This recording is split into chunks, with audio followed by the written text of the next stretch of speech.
Good afternoon, and welcome to another episode of Between the Pillars, the Fisher Library's video podcast series, where we get to meet Fisher staff, we get to meet some of our collections, and we get to learn a little bit more about some of the diverse material that we have here at the Fisher. I'm John Shoesmith. I'm the Outreach Librarian here at the library, and this is the second episode of the second season.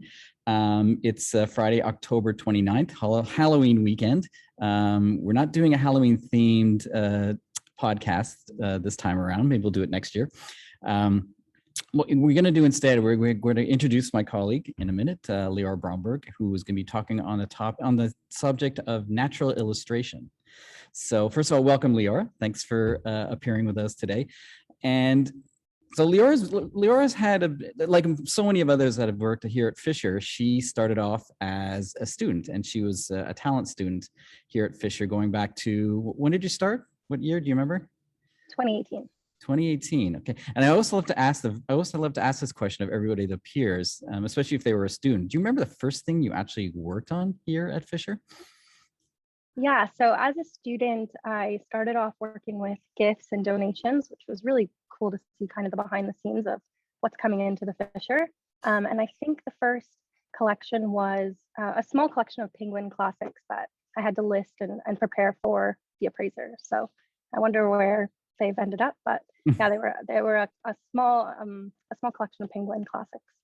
But when you came into the Fisher, I mean, obviously, did you have a native interest in rare books and special collections? Was that one of the things that you were interested in when going back to school? Yes, yeah, I think that's ultimately why I ended up pursuing library sciences in the first place, actually, because I started in the Book and Media Studies program here at U of T, and all those courses are really filled with a lot of handling of rare books and archival material, and there's a lot of book history in there. So I think I always kind of felt an affinity for the rare books. You were in the 3-year program, though, is that right? At the high school, yeah. So I did the Master of Information in Library Sciences, and I also did the Master of Museum Studies program. So it's 2 masters in 3 years. I should say Leora was very instrumental with one of the exhibitions we put on here that I co-curated on Lumiere Press, and we probably couldn't have done that as efficiently if Leora was not helping us out. So hopefully you got a bit of taste of putting together an exhibition here at the Fisher. Great, yeah. It was a lot of fun. But today we're going to talk about natural illustration. So first of all, what brings you to this topic? What interests you in this topic in the first place? Right. So during my time as a student at the Fisher, I was given a lot of room to explore my own research interests, and I had the opportunity to take a closer look at our natural history and botanical holdings. Just felt drawn to all the floral illustrations and things like that. Also because it can tell you a lot about printing and illustration techniques and technology. So I got really interested in that. And I became especially interested in materials that featured real or preserved natural specimens. So maybe you could just sort of, if we draw back a bit and maybe talk about, when we talk about natural illustration, what are we essentially talking about? Well, in terms of, like I mentioned, materials that feature real or preserved natural specimens, dried or pressed natural specimens are typically plants, but it could be all kinds of natural objects, can be found collected and mounted to the pages of books called herbaria. And the Fisher has many materials that feature real specimens of leaves and flowers and seaweed, just to name a few, but there's all kinds of other species or kinds of plants or materials that you would find. And depending on the time and place in history, these materials ranged from domestic albums compiled by private or amateur collectors to more rigorously scientific collections that were very detailed and could tell you a lot about taxonomy and plant identification. Well, why don't we show some examples from what sure. You've pulled a few things up for us. Yes, I have. Switch cameras here. There you go. So I've actually just pulled one of kind of the many examples of kind of untitled or uncredited albums of pressed plants that can be found in our collections. Actually, one of my favorites that was recently acquired is a seaweed herbarium bound into a real seashell. which our science and medicine librarian Alexandra showed off in her own podcast episode. So that was really interesting to see that the shells themselves were kind of this added natural specimen. But this here, this is a album of British seaweeds, and something very typical that you would find in our collection. It contains 38 mounted and pressed specimens of seaweed, and there's actually annotations as well that provide the name and the place for each specimen. So I thought this was kind of a fun, colorful album where it kind of represents a lot of the books in our collections. It's a similar, there's all kinds of albums and of all kinds of different pressed plants. And they're quite fun to flip through. And these are real plants mounted to the page that you got to be very delicate. They're delicate, so you have to be very gentle with them. But you can actually, you know, feel the raised elements of the plants that are mounted here. I think a lot of people would sort of look at this and think to themselves, Victorian times. I mean, this is something that really was popularized, wouldn't you say, during that period? Yes, exactly. This book dated to the mid-19th century itself, according to our catalog record. But I first kind of started exploring these materials when we had our Nature on the Page exhibition back in the winter of 2019, guest curated by Maria Ziterek. And yeah, from Maria, I learned that the practice of gathering specimens reflects an especially Victorian taste or desire to collect from the natural world. And this sort of commodification of nature and collecting nature kind of as souvenirs really was a cultural phenomenon that came along even with instruction manuals on collecting and preserving, and that targeted both scientific and amateur readership. So it's really interesting to see the use of these mounted natural history specimens in books, and this definitely gains momentum around the mid-19th century. And it's interesting that this method of kind of illustrating books with real plants became such an innovation during this time or such a phenomenon during this time, because this was a time where we also saw developments in a lot of other innovations in book illustration, right? Like chromolithography and wood engravings, and those were all really well suited for representing plants and other natural illustrations. So it's interesting to see that this became such a popular method for exploring the natural world. Are there any special preservation needs, conservation needs with these books? Yes, of course. Well, these plants, the books that actually feature real mounted specimens need to be kept flat, and they can't be under too much pressure. And they also require very careful handling. If you can see on this particular specimen, the branches of the seaweed are loose and they kind of fray out.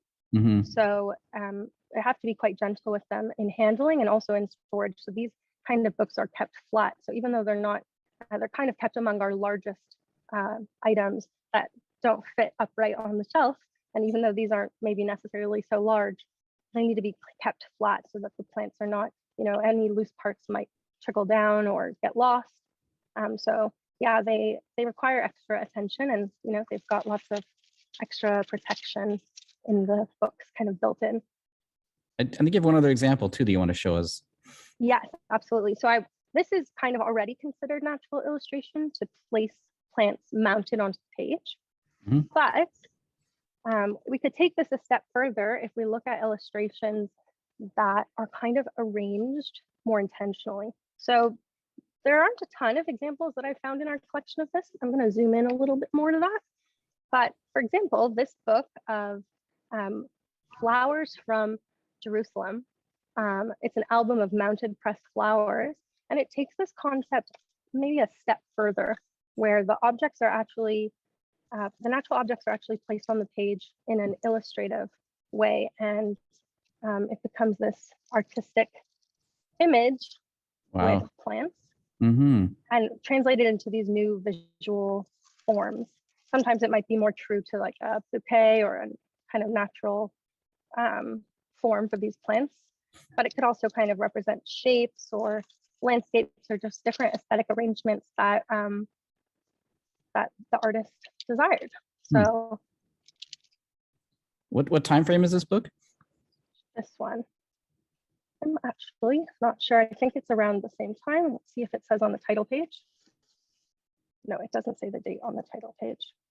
I should mention that this book sort of marries a few of Leora's interests, because it's also a book from our Jewish collection. Yes, Judaica is also one of my research interests. So that's an interesting example of the plants being arranged more intentionally. And this one, alongside a few other kind of mounted specimens, can be found actually on our Flickr account. So you can take a closer look online if this interests you. But yeah, this kind of shows a more spiritual purpose. And, these kind of arrangements might be paired with poetry, or it's kind of romanticizing nature a bit more rather than scientific. And you can kind of see sometimes, but the plants sometimes bleed or blend onto the other pages. So it's kind of, I don't know, it's almost like this resistance, right? This attempt to flatten and mount these 3D objects results in kind of unintended nature prints, which is kind of funny. Yeah, and I think it's also not such an unfamiliar concept to try to play with natural objects in this way. In daycare and kindergarten, kids are often printing with apples and potatoes and lemons, or making rubbings or frottages of leaves, etching it with crayons and charcoal. Maybe you kept a rock collection, right? So there's kind of there's some level of collecting nature that still sits with us. And like I mentioned to John earlier, pressed flower art is actually making a really big comeback especially on social media platforms such as TikTok. Small businesses can preserve your wedding bouquet, or some artists actually hammer flowers and other plants onto fabrics as a sort of natural tie-dye. So I'm seeing like a lot of revived curiosity in this kind of art form. Interest in material culture never seems to depart altogether. Yeah, isn't that right? And so yeah, there's kind of this, on some level, there's kind of this resistance, I guess I was saying, like these plants kind of resist the pages. They also kind of resist categorization, because, are these considered natural illustrations? Are they herbarium, like a herbaria? So yes, the next example I have kind of shows or points to some of that. Because I think the next book you're showing actually has natural illustration in its title as well. So why don't we? Yes. So that's an interesting example of the term in action. So let's zoom back out for this big one. So this is actually a really recent acquisition. It's titled Natural Illustration of the British Grasses, and it dates to 1846, right in our time period that we're dealing with. And this is an example of the use of the term natural illustration. So on the title page, it actually says that, right? It's right in the title, printed in Bath by Binns and Goodwin. And here, the book features grasses that are mounted to the page, but they're not arranged in any particularly unique way. They're just mounted. But here they're understood to stand in place of illustrations. Right. Excuse me. To stand in place of illustrations as a sort of art form. And we can see that actually in the preface of the book, where they actually discuss this, and kind of they have an ideology behind it. So it reads, natural illustrations in botany, or dried specimens of plants when preserved with care as to their natural appearance and character, must always be more interesting and valuable to a botanist or a lover of nature than engravings, being the real or original object which drawings are intended only to portray. It was principally with this conviction that the present undertaking was attempted. And they go on to write about that, these plants are at least more natural, if not more useful than engravings. Excuse me. Of course, the drawback of this kind of method is the labor. So this book is illustrated with 62 specimens that are, carefully selected and preserved and mounted. And if you do 100 copies of this book, for example, that's what you're already dealing with, over 6,000 distinct species and specimens that you have to mount. Wow. And they're fragile and they make the pages buckle. So it is quite a labor as well. But this is kind of an interesting example of the subject heading of natural illustrations. It's an elusive term because it can be misunderstood. Right. It's been classified differently by different institutions. And that means that books like this might be dispersed across different collections. Right. So it raises a lot of challenges for catalogers. And for researchers trying to find it, that's the material at the same time. Definitely.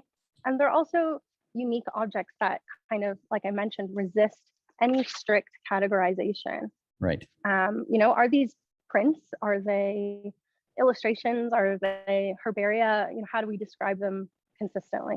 So, but this book, with that in its title itself, is raises already so many interesting questions for us.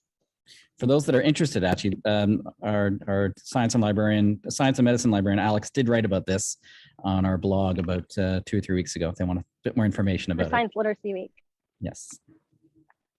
So why don't we move into the realm of kind of printmaking that's kind of inspired by natural illustration?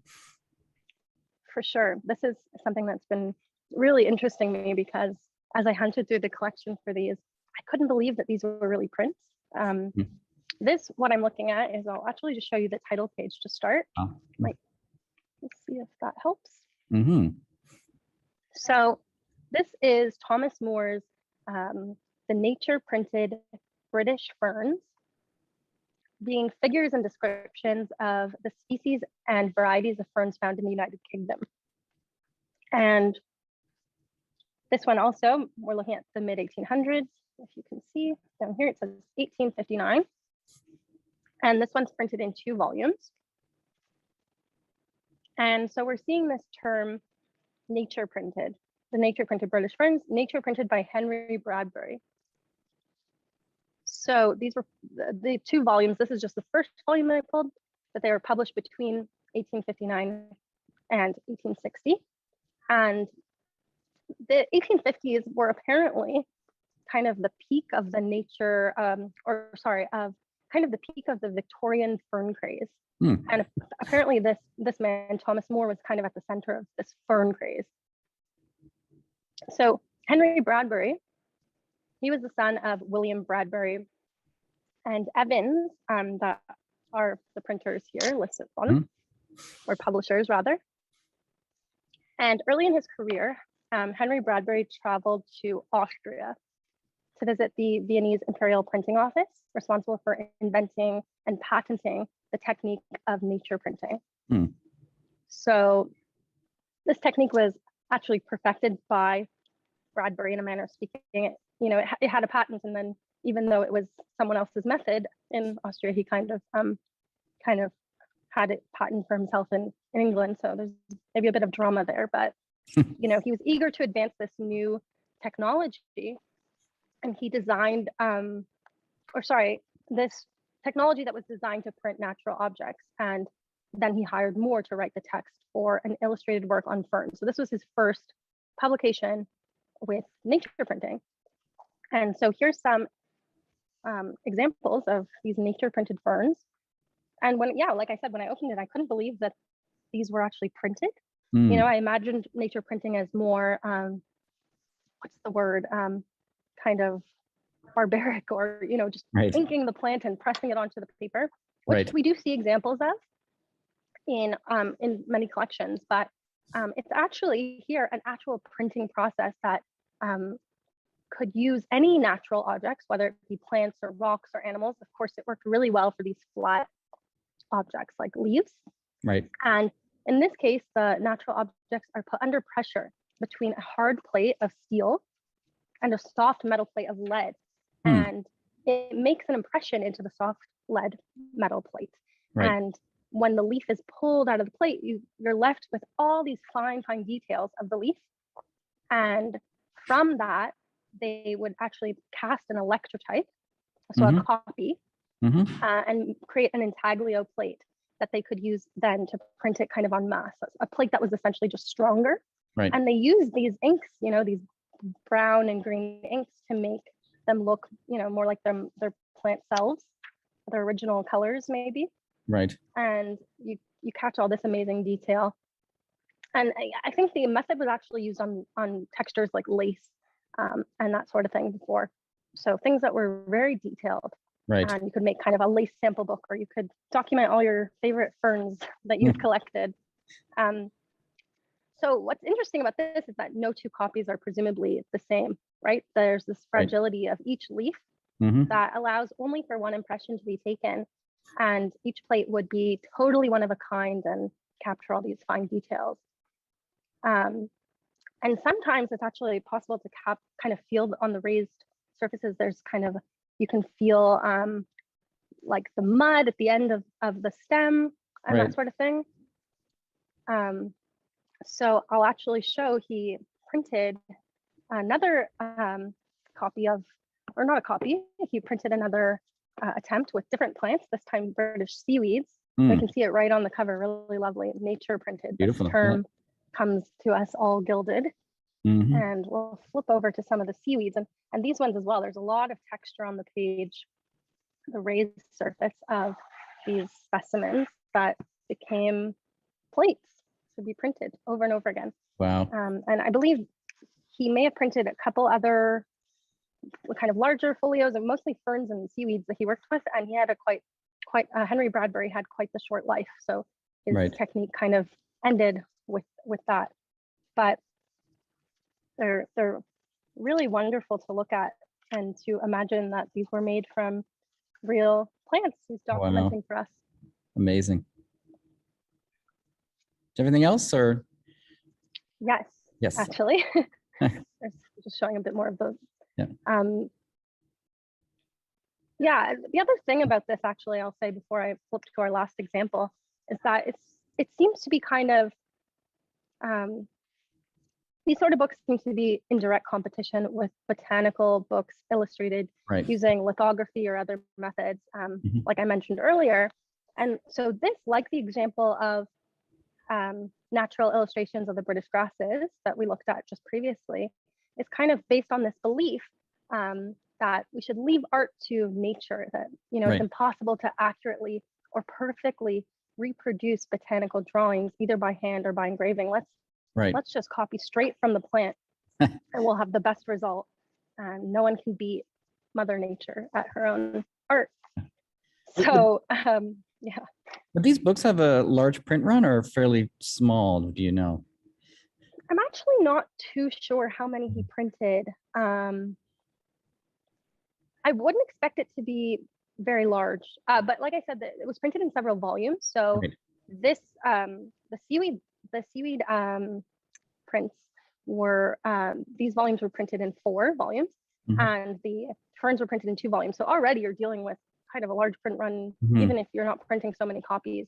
But I imagine, I'm not sure if it was in the hundreds or thousands, but this was the solution to be able to print more rather than having to find specimens to mount to every page. You could print en masse. So I imagine they weren't too limited. Maybe it's more about the colors that they had to choose for the ink and that kind of thing that might have been more time consuming.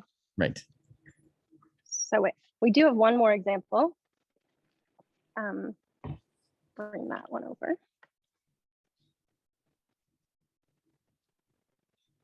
So this is a really interesting example. The only example I've pulled for us today that is actually not plants. So this is a really cool manuscript dating possibly to around 1866, but it's unsure. I think we only know based on this inscription, Mexico, 1866. And it's a manuscript album of 42 watercolors of birds with the original feathers applied and glazed on. Oh, wow. So we've got all these cute little birds. We've got hummingbirds and roosters and grouse, pheasants, and various waterfowls represented here on these pages. And it's untitled, it's a manuscript, and the creator's unknown. So it's an interesting collection.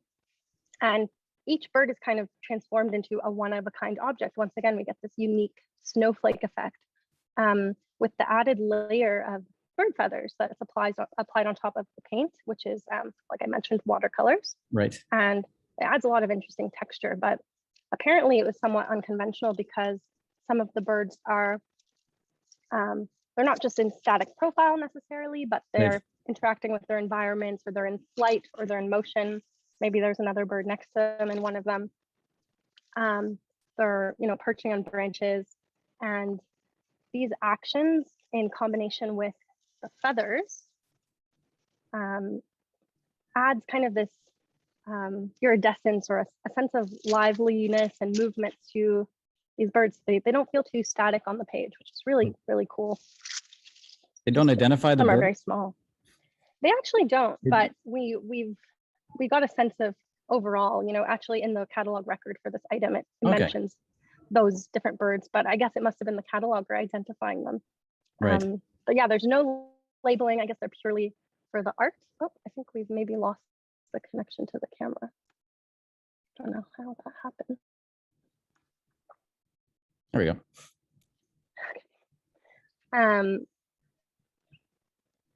Yeah, and like I mentioned, it was supposedly or allegedly created in Mexico. Right. And that's interesting. It places it within this long-standing tradition in Mesoamerica of feather work. Right. So it's really cool to see the birds illustrated with that kind of detail. I like the featheriness on this rooster here. Amazing. So yeah, it's also okay here in this case that the manuscript and its creator or creators remains in some ways mysterious or uncertain, because the very nature of this book is informal and artistic and experimental. So, but it still holds a great deal of research value, right? So if we can explore this kind of work, one potential is that maybe we'll kind of expose or find like these unnamed or uncredited creators. Maybe they were women, and maybe that's why they were uncredited. But if we continue to research this, we can uncover them. We can connect basically to other collections, and for a long time, many of these kinds of books and collections and albums, whether it be feathers or flowers, whatever it was, were kind of maybe ignored or not considered valid areas of research. Especially when dealing with amateur things like this. Like you said, they're not labeled. We don't know what the purpose of producing this exactly was. Yeah, but the more we learn about it and discuss it, we can kind of uncover more, and we'll be able to continue to solve these little mysteries and learn more about the material culture of the book along the way. There's just like the plant illustrations, these ones also have a Flickr album. So if you want to take a look at the birds, they're probably a lot clearer over there on our Flickr. Great. It's been great. Why don't you come back on the camera? I have a couple of other questions, because it strikes me just, and you touched up a little bit upon it there in terms of the kind of the overall research value of some of these materials. I mean, it seems to cross in so many different areas, whether it's the world of natural history, whether it's bookmaking, printmaking. I mean, maybe you could just comment on some of the kind of the research areas you think that this material draws. Yeah, I think they offer so much potential, seeping across or offering insight into so many different disciplines, right? Book culture and manuscript culture, but also maybe women's studies or minority groups that maybe put together these kind of collections, natural history, and especially ephemera, when we don't know what the purpose of this kind of album was. There's some ephemeral nature to it. And yeah, I think that's what I love about these, or why I felt so drawn to these collections as a student and now as a full-time employee at the Fisher.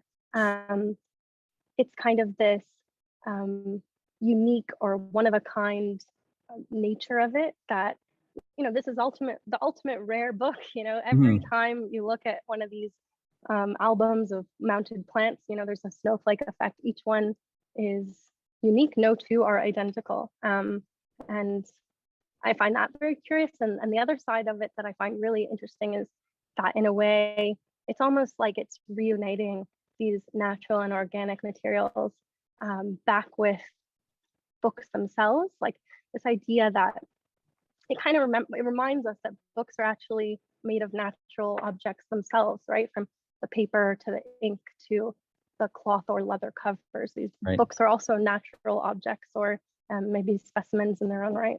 We actually, whenever I bring in tours and classes, we always talk about older books, especially talking about it's a real organic product. And I think these books in particular really drive that point home. Yeah, it's amazing. And hasn't it sort of inspired you in some ways? Aren't you doing some flower pressing and the like? Yeah. That was actually, I wasn't aware of all these kind of Victorian plant collecting and pressing and album making practices until I started working here as a student. And I took on this new hobby of collecting plants. Like I said, I first got into it as I learned, but this was a legitimate area of collections across rare book and special collections and museums as well. And I decided to kind of take the practice home with me. I think it's an interesting example of how book historical and rare book research can inspire more creative pursuits as well, right? Like whether it be book, plant collecting, or it might be things like book binding or illustrations and that kind of thing. There's a lot of creative layers. But yeah, I press and dry flowers in my own time, and I illustrate with them in various ways. I actually illustrated the cover of the journal at the iSchool. One issue has my plants on the front, so that was kind of neat. But it really just started because I noticed that when you're gifted a bouquet, it wilts away, and it kind of just feels wasteful when you can create art out of it. And it's kind of this fun challenge of trying to make something out of these organic materials. And you being sorry. You being a printmaker at the same time, you could actually create one of these books yourself. Yes, I was gonna say, I actually, as someone who's kind of had my hands dirty with ink and printing, letterpress printing, this idea of nature printing really interests me. Like, I would love to get into that. There's some cool tools out there, like people who practice this today, it seems like, use jelly pads. It's called jelly printing, and you kind of press the plants into it and ink it. And I think that I might want to explore that as well. And yeah, with the flower pressing, it goes on. I actually recently pressed one of our colleagues' wedding bouquets as well. So yeah, I think that's the big takeaway for me, is that these institutions like the Fisher are these big research libraries. We serve all kinds of different academic and research needs, but we're not strictly academic. We can also come in here and learn about design and art, and you might be like me and actually leave with a whole new hobby. That's great. Well, Leora, this has been really amazing. I've been fascinating because I haven't seen a lot of these materials. So every time I get to interview someone from the Fisher and talk about their particular passion and what they love looking at here, it kind of inspires me too. So thank you for joining us. Thank you. So we'll be back in 2 weeks' time. We're going to be sort of looking at something that's also somewhat natural as well. We're going to look at our collection of papyrus. So stay tuned for that in 2 weeks' time. So in the meantime, thank you for joining us. Happy Halloween to everybody.